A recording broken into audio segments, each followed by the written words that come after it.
Welcome into the Coach Shinnick Show. Will Kennedy along with UWF head football coach Pete Shinnick. Lots to talk about on this episode as we get ready for Valdosta coming up. But we got to break down the North Greenville game, and we'll get into the other fall sports of this show. But let's start with a 17-14 victory right here at home at Blue Wahoo Stadium, back on the friendly confines.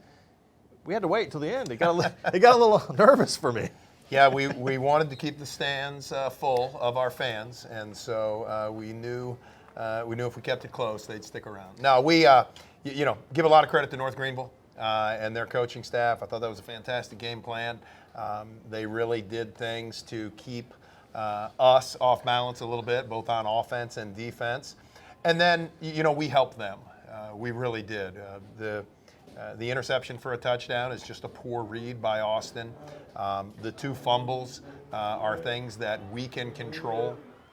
But give them credit for finding ways to create issues for us. And then, I thought the first half probably went about as bad as we could have it go. But we were only down 10-7, and our defense was playing fantastic. And it's pretty amazing with the turnovers early to look at it this way. This is a classic trap game, right, where you've got an opponent looming there, number one team in the country, big road trip and everything. Al Davis, you got a Raiders background, right? He said it, just win, baby. Yeah. And really it does come down to getting the W's because you have to have them this time of year. Well, it does, and so you sit there and you can be frustrated with what you did, and we are, and you can be irritated that we lost the ball, and you are, and we can say, hey, we got to play better, and we will need to. But in the end, I mean, our team, credit to our guys, they found a way to win 7 in a row, and they found a way to stay undefeated at home. And they learned how this thing all works. And I think if you're going to learn, you obviously would rather win and learn. So I feel great the game's over. Great that we found a way to get the victory. But at the same time, I'm excited about what our guys can do and how we can do it. Again, I think the first half from an offensive standpoint probably as bad a football as I've seen. But from a defensive standpoint, loved how our guys were playing. We knew they were a little shorthanded on offense. We felt like we could control them, contain them. But one of the things we preach, every play matters. You know what I mean? And so play your best and give us everything you got. We found out when we don't or when we're not as focused, what happens. You mentioned the pick six, obviously, that started the game for Austin, and they've got a talented guy back there, and Watson, who that's his fourth interception. He makes that kind of stuff happen. And we'll talk. We talked last week. We'll figure out a way. Hypnosis, sports psychologist, whatever. We'll get that out of the way with the early interceptions. But yeah, to weather those turnovers, the fumble by Shamari, the fumble kick return, punt return by Karan, your defense really stands up, and you dodge those bullets, and that just has to happen sometimes. I thought though hard to find rhythm on offense in the first half, and some of that was because of turnovers and other things, and just the inability to get anything to click. Yeah, when you're giving the ball away, and I think we fumbled after a 6-yard gain, so we're going to sit there at 3rd and 4, be in good shape, and then to say, all right, now hey, we're going to get the ball back, and then we fumble the punt. Just never really found any rhythm.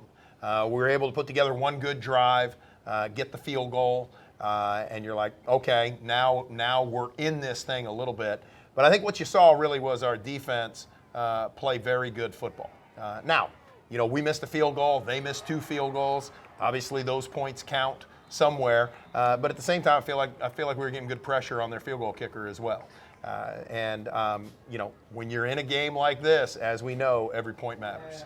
7-3 was the score at the half. We'll take a break. We come back. We'll dive into the second half. By the way, I'd like to be Dawson Hamlin's agent because kid's a pretty good punter from what I see. He's doing very well. Keep it right here on the Coach Shinnick Show.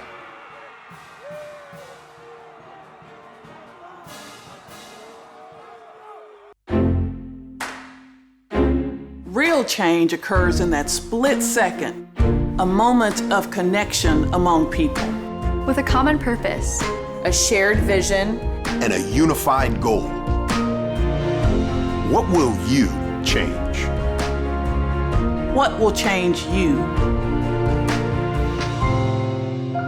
The University of West Florida. No limits.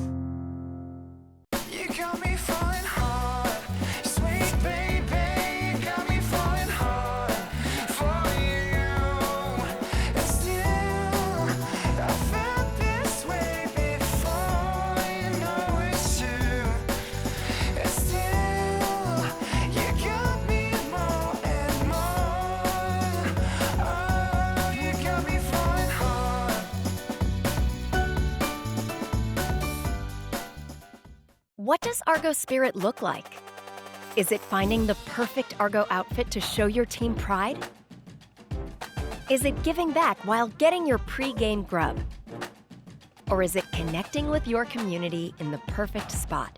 At Penn Air Federal Credit Union, it's being a proud sponsor of UWF Education, the Alumni Association, Athletics, Penn Air Field, and having a spirit of communerosity.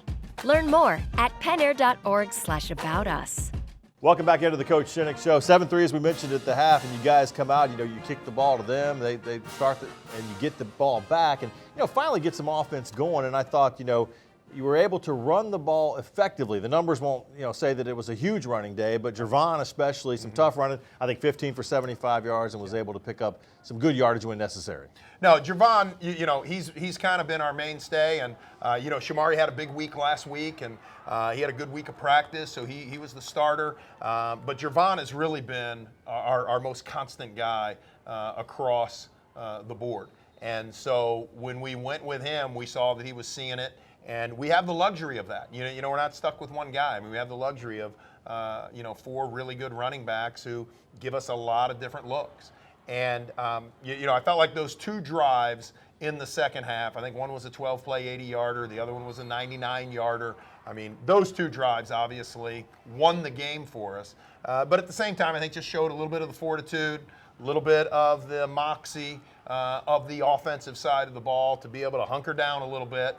And we did drive down and miss a field goal as well. So, I feel like we were moving. We were getting done what we needed to. That touchdown drive that Jervon capped in the third quarter there to give you guys the lead, first time 10-7. And it really, I thought, inside the red zone, you guys have been great this year, not just scoring, but specifically scoring touchdowns. That's not as easy to do as the people think sometimes. Yeah. Well, we needed a 4th down conversion, and I think, I think North Greenville thought we had to score, because their defense ran off the field, and it's like, hey guys, we just got a first down, we need to get to the 2-yard line. And I think, that just, we knew that'd be tough sledding in there. We knew that would be, ugly in there, just kind of how they played. But to get that 4th down conversion right there, and then to be able to punch it in, that was a huge completion to a drive that we just had to have. It was like a little Keystone Cops on a punt, and kind of ended up where you're at your 1 and a penalty, and so you're looking at 99 yards. And I think I said on the radio broadcast, the TV broadcast, well, if we could drive here 99 yards, this would really break a game open. You guys turn around and do it, and that drive, unlike the previous one, it's big chunk passing plays to Tate, to Q, and then the one that capped it off. I mean, Austin really looked good. That's about as good as a couple throws as I've seen in a while. Yeah, I'll tell you, that drive, he hit Q up the seam, he hit Tate, to the field, and then to throw the ball where he threw. And Karan to find it, too, because Karan kind of weaved a little bit on that and then caught it, I think, over his right shoulder. Great throw, great catch. Really, I think what we're capable of doing and what we need to do. We obviously didn't have many explosive plays as we've had, but when we had them, they counted. And I thought Q caught 2 balls down the seam, one on the drive that Newton scored, and then one on the drive that Karan scored. He's got a little Lynn Swan in him at times. He does. Q does. I mean, He does. Kids at home, ask your parents or look it up on YouTube, right? Lynn One of Swan, those things. jumping catches. My dad was a Raider coach, so I saw way too many of those. A little bit of that. I thought then, too, you got the momentum going at that point. You're up 17-7, and kind of like the Mississippi College game, they get a drive going and drive down the field. And really, the defense I thought was still solid. It was a heck of a catch to cut it to a 3. Yeah, it was a great catch. And I'll even go back. We had a 3rd and 8. And we got pressure in Austin's face, and Austin gets hit. But we have Tate wide open on 3rd and 8. And, Austin threw a high ball because he had a guy in his face. I think that's 6 minutes to go. I really felt like if we, when we called the play, it was like, hey, I think we can get this, obviously. And then if we catch it, I think we're going to, I think we can put this thing away. Credit to them. They come out and drive, and they convert some 3rds and 4ths. And then, I felt like T.J. Williams made a really good play on the ball. It just got tipped up instead of tipped left or right. It's tipped left or right. The guy doesn't catch it, and, probably a completely different ending. I'm going to pretend the onside kick never happened. I just blocked that from my memory. But what a great play by Marcus on that last throw down to the end zone to really deny them a chance to win a game. Correct. I thought we had good pressure. I thought that was really the only thing that they could do. You never want a game to come down to the last play, that much suspense. But when it does, you need somebody to make a play, and you need something good to happen. And again, we're sitting here right now, 7-1, having won 7 in a row, having won 6 conference games, having gone 4-0 at home. We got a lot of things to be happy about, and I'm just glad we found a way to win the game. 7 straight wins are our program record. The 4-0 at home also setting some program marks. Coach, congratulations on the win. We'll talk to you about Valdosta a little later in the show. Coming up next, though, we're going to sit down with your senior linebacker, Andre Duncombe Jr., and kind of get to know Dre a little bit better here on the Coach Shinnick Show.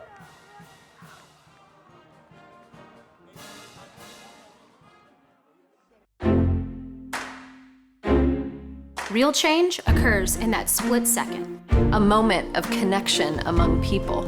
Change is inclusive. Change is collaborative. Change is transformative. Change connects. Who will you connect with? What will you change? What will change you? The University of West Florida. No limits. What does Argo Spirit look like? Is it finding the perfect Argo outfit to show your team pride? Is it giving back while getting your pre-game grub? Or is it connecting with your community in the perfect spot? At Penn Air Federal Credit Union, it's being a proud sponsor of UWF Education, the Alumni Association, Athletics, Penn Air Field, and having a spirit of communerosity. Learn more at pennair.org/about us.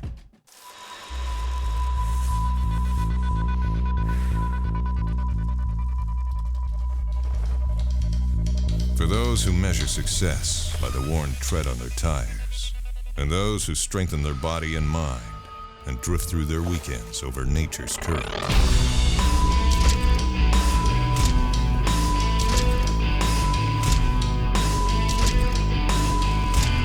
Andrews Institute, for those who move. Welcome back into the Coach Shinnick Show. Each week we like to have one of our players join us, get to know him a little bit better. We've been waiting to talk to this guy right here, Andre Duncombe Jr. Back from an injury. Oh, yeah. We missed you for a couple weeks, but man, you look good back against Florida Tech. Felt good to come back out there. Gael Laurent, freshman here, made a big impact when I was gone. I'm glad to see him playing. Glad I knew he could do it. As the older guy, the experienced, the veteran, what was that like to watch the younger guy, not just Gael, but some of the other guys really excel? You know, that whole next man up philosophy, they jumped right in. Man, it was crazy. I never felt like a coach before. In that situation, like I haven't missed a game since probably like Little League. But in that situation, just watching little guy I know who, minor tweaks. He's a great football player. We got him, and seeing his recruiting film and then seeing him come out here and play, it was like amazing.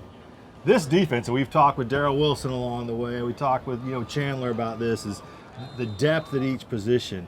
Of course, that came into play when you were out, but we're seeing that all the way from the front to the back. I mean, there are a rotation of guys that can come in and be stars for that possession or that game, whatever it takes. And that's all it takes. We figured the next man up philosophy. You know, we don't rebuild, we reload. So when one guy goes down, another guy's come in and fill the spot in like he's a one.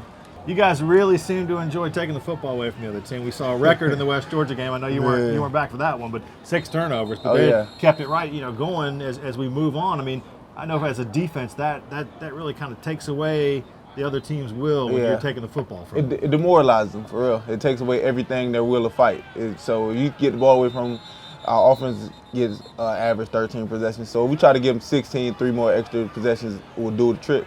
What do you do, away from the game? Obviously, you got your studies, and you got to keep that going. What are you majoring in, by the way? Criminal justice. Criminal justice. What do you want to do when you're done? I want to be a coach, but if that doesn't happen, I'll use my degree to probably be a narcotics detective, DEA. Do both, man. Oh, yeah. Undercover cop / coach. What's on Dre's playlist when we're on the road? Man, now it's probably a lot of R&B now. Listening, relaxing my mind. I think the hype music kind of makes me too jittery. See, the older guy, now look at you. Man, that's crazy. I think I never hear myself say that 18, but 22 is kind of relaxing now. Listening to Marvin Gaye at 22, man, look at you right there. And then what about pregame meal? If you got to choose what everybody's going to eat, what would you throw down on? Baked chicken, yellow rice, string beans, and probably cornbread. I like that. I'm hungry now. Oh, yeah, I'm starving. Appreciate the time, man. Good luck the rest of the way. We're looking forward to taking it all the way into deep December. Deep December. Let's keep playing. Coming up next, we will break down some of the other fall sports going on right here on the UWF campus on the Coach Shinnick Show.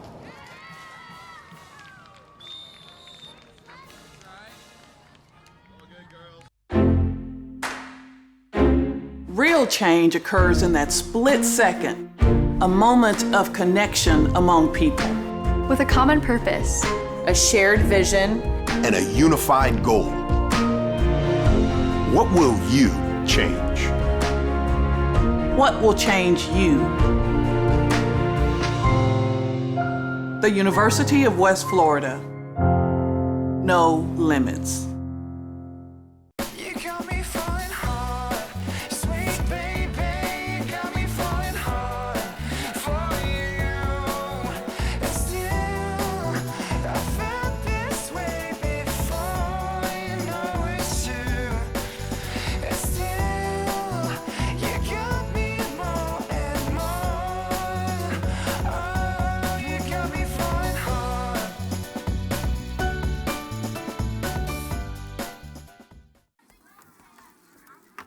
There's nothing quite like coming together over a fresh cooked meal. Face to face, burger to burger, solving the world's problems over fries. There's also nothing like solving the problems right in front of you, like baseball practice, swim team, and getting your family's meals just like they like it, all with a few taps on your phone. Yeah, good thing there's more than one way to solve the world's problems. Good thing there's Whataburger. Welcome back into the Coach Shinnick Show. We're right here beside Penn Air Field on the campus of University of West Florida. This is one of the busiest times of the year. Fall sports are in full swing and winter sports are set to tip off as well. Let's dive right into some of the action over the last week and get you ready for what's on tap coming up. Volleyball was finally back home again in action right here in the field house, just a short walk away from where we are. And the UWF volleyball team for Coach Melissa Walter becomes the first team in the conference to clinch a spot in the GSC tournament, getting 2 wins over the weekend. Friday, it's 3-1 against Union. And then Saturday, a clean sweep of Christian Brothers. Jordan Poppin, the super senior, 35 kills between the 2 matches. Ebony Powers with 25, Taylor Van Akron, 69 assists in those 2 matches and those 2 wins. They are now 19-8, a clean 11-0 in conference play, keeping that streak going. And then it'll be West Georgia coming in for a Tuesday night match on the 5th of November. That's going to be a big one. Women's soccer has been busy as well. They clinch a spot in the GSC tourney, getting a win over Spring Hill on Sunday, 3-0 the score there. Peyton Peffers, Anita Daniels' daughter, and Kayla Armstrong scoring goals in that one. Another shutout for Stephanie Breris. That note comes back again. Every win this year for the UWF women's soccer team has been a shutout. So if the other team doesn't score, you can't lose. At least I've been told that along the way. So they get that shutout win, and it was a big one, 3-0 again, the final score. We caught up to Coach Joe Bartlinski after the match. Yeah, appreciated today's performance by the youngsters. Worked the ball well, had a lot of shots, finished well. It's good that we're starting to get a little bit healthy. I think this is the time of year that it's important that we get healthy. This week coming up, Thursday, Saturday, 2 massive games. I know senior day is Saturday, so hopefully we'll get some support for the seniors that have done so much for this program. The women are back at home Thursday at the soccer complex, a 5 o'clock start with Delta State, and then they got Mississippi College on Saturday. The men's team continuing their strong season. They are ranked in the top 25 in the country. They got a 4-1 win over Spring Hill. That was a nice win for them, completing the season sweep of the Badgers. Danny Alves scores the first goal. Spring Hill would tie that game up, and then Ed Chappie with the game winner before they piled on another 2 goals to get that 4-1 margin. They've got Delta State coming up on Thursday and then Saturday with Mississippi College. Just like the women, those two will be back-to-back at the soccer complex. We talked with Coach Bill Elliott about his team's chances as they move further on into the season as they're angling for that Gulf South Conference tournament. All season long, I think that the players have done a good job not getting ahead of themselves and just what's next. I mean, at times you could ask them, what's the second or third game down the road? They couldn't even tell you. I think it's just focusing on what's next, try to keep sticking to the plan. The GSC soccer tournament for both the men and the women starts November 15th. It's at Ashton Brosnanham Park right here in Pensacola, Florida. So UWF getting to host that even though it's off campus. Basketball season officially tips off coming up this weekend up in Valdosta as well. The men had an exhibition game against Fort Stewart on Sunday right here in the field house. It turned out to be a pretty good one for the home team. 80-64 was the final damage. John Brown, 4 guys in double figures, but John Brown, we got so used to him being so dynamic last year and winning so many Gulf South Conference Freshman of the Week awards. He had 15, 9, and 5 in the victory. We talked to Coach Jeff Burkhammer after the win. Well, it was great for us to play against somebody else in a home environment. With all our new guys, I think it really helped us. We found some things that we did better today, and we've done in the last couple of weeks. We'll continue to get better throughout the year. And we found some things we got to keep working on, like guarding the ball and trapping the ball a little bit better. But it was great for us to play against former college players that are men in the service, and really a neat thing for our team. The men officially tip off the season this weekend. It's up in Valdosta, so a ton going on up at Valdosta with a football game, which we'll talk more about in just a second, and men's and women's basketball getting underway. They will take on Albany State and Fort Valley. That is one of the GSC crossovers. We got to talk a little bit about the women's basketball team. They've got some new blood in the lineup, obviously losing 4 super seniors. We caught up to Coach Stephanie Lawrence Yelton to talk about her team's chances this season. This is definitely a building year for us. We've got a super young program with 8 of our players being in our sophomore class. It's been fun having them on the floor because I think it's a challenge for our coaching staff to kind of put those pieces of the puzzle together, see which pieces of the puzzle are going to work, and then move forward and really develop those pieces. So we're waiting on those returners to really step in, be a leading force for our new players on our team to kind of guide the way and hopefully get us into a position that we can be in postseason play again this season. You know, only time will tell. We're taking baby steps right now. We've got a lot of teaching points to really focus on as a coaching staff and as a team, and a lot of minute details to correct. And if we can correct those details, we're really going to see some great growth in this team. The women also tipping off the season up at Valdosta, taking on the same opponents as the men. That is Friday and Saturday for those season openers. Coming up next here on the show, Coach Shinnick will join us for that super matchup with #1 Valdosta State.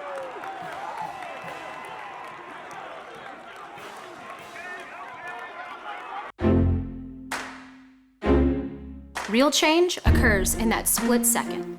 A moment of connection among people. Change is inclusive. Change is collaborative. Change is transformative. Change connects. Who will you connect with? What will you change? What will change you? The University of West Florida. No limits.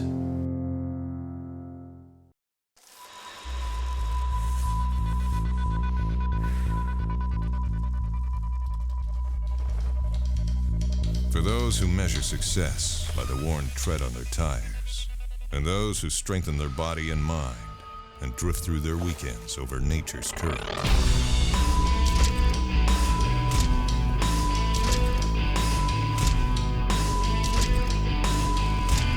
Andrews Institute, for those who move. Hey, who are you? Oh, hey, Jeff, I'm a car thief. What? I'm here to steal your car because, well, that's my job. What? What? What? What? What? What? What? It happens. So get all state. I'd be better protected from mayhem, like me. Mayhem is everywhere, so get an Allstate agent. In Pensacola, call Melissa Keener. Welcome back into the Coach Shinnick Show. Coach Shinnick back with us now. It's time to talk about it. We've kind of been hinting and dancing around Valdosta, waiting down the line. Here it is this week, and a chance to travel up to Georgia, take on the #1 team in the country. They are coming off a bye. You guys are coming off the game with North Greenville, a common opponent. North Greenville's defense kind of kept both of you in check, and this should be a great matchup. It really should, and I mean, they've obviously done everything that they were supposed to do. They started the season as the #1 team. They answered that call week in and week out, and here they are, still #1 in the country. And you know, now it's our turn to figure out, can we take a shot at these guys and give them a run for their money a little bit. And what is it the saying? If it ain't broke, don't fix it. I mean, they've got new coaching, but pretty much doing what they've done. They've got Roganwell as a quarterback, and we'll all think back to last year and the 81-yard scamper he had. But I'm thinking back to that game last year, 2018, here at Blue Wahoo Stadium, and it really was a heck of a football game. You guys had a lead in the third quarter before it kind of got out of hand at the end. Do you take some things away from that game? Granted, you've got a very different team, but some things you can learn from. Yeah, I think the thing that we're selling to our guys is really just how close we were last year. And that's one of the games where we said we got to find 40 minutes. That's one of the games where we said we got to be able to finish this thing out. They did a very good job all of last season. Again, we were within 10 minutes of the game to go to be in there. And so what we need to be able to do, build off that a little bit, show our guys what we can do. But again, as you mentioned, we're a completely different team, I think. And they are too, and they're doing different things. They've got a different staff, both offensively and defensively. But what I'm impressed with them is just how consistent they are. They've really held up to the #1 ranking. To be able to do that with people gunning at you all the time and people coming at you, and they continue to find ways. We know we got our hands full with this one, but excited about it. We're undefeated in conference. We've won 7 in a row. We're going to their place. They're #1 in the country. We're top 20. Let's see how this thing works out. Yeah, throw it out on the table, see how it goes. We mentioned Rogan Wells, and he really drives that offense. They're an offense that hadn't been held under, I think, 34 until North Greenville. They're potent. They've got some running backs, and not as deep at receiver as we may be, but 2 guys kind of up there at the top. But it all starts and kind of finishes with that quarterback position. It does. Rogan, Gulf South Conference Player of the Year last year, extremely talented. What he does with his arm is fantastic, but what he does with his feet is really unbelievable. And I don't know that any quarterback in the conference can match what he does. He's a guy that we obviously have to know where he is. We got to account for him. We got to keep him under wraps in order to contain what they do offensively. You mentioned the long run against us last year. Just an example of great coverage, and then he takes off and scores a touchdown. What do they do defensively well? Probably everything may be the answer, but where do you look to kind of attack them? They do. I think their defensive line's as good as there is in the conference. I think they box you in very well. Their coverage is tight. They play a lot of man with the different combinations of that. Really not a lot of people open, and so we're going to have to be on our game to be able to connect and find some ways to pick away at what they do defensively.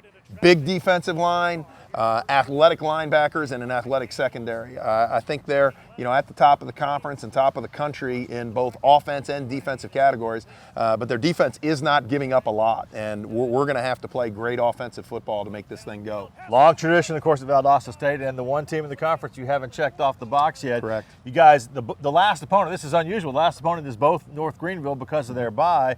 I know you're looking at all the tape, as are they of every game we've played, but kind of looking at the North Greenville game, I'm sure they're looking at it as a way, how do we get at West Florida, because North Greenville played them close and you're doing the same. Yeah, and I think, North Greenville, as we saw, and give them a tremendous amount of credit. I mean, they played great football against us. They played great football against, Valdosta the week before. And we had trouble with them. They had trouble with them. And, both teams, I think, as you say, we're looking at what they did. They're looking at what they did against us. In the end, it's going to be, what we do and how we do it. That's right. Got to control what you can control. Good luck on Saturday. Looking forward to this one. It's going to be the big one. Top 20 teams, #1 in the country. A chance to go on the road to Valdosta and get that win. Check that box off, of course. Kickoff 6 o'clock Pensacola time. 7 o'clock up there. We'll be on the radio a half hour before kickoff, and then we'll have the game for you on ESPN Pensacola. Good luck this week, Coach. Thank you, sir. And we'll talk to you again next week right here on the Coach Shinnick Show.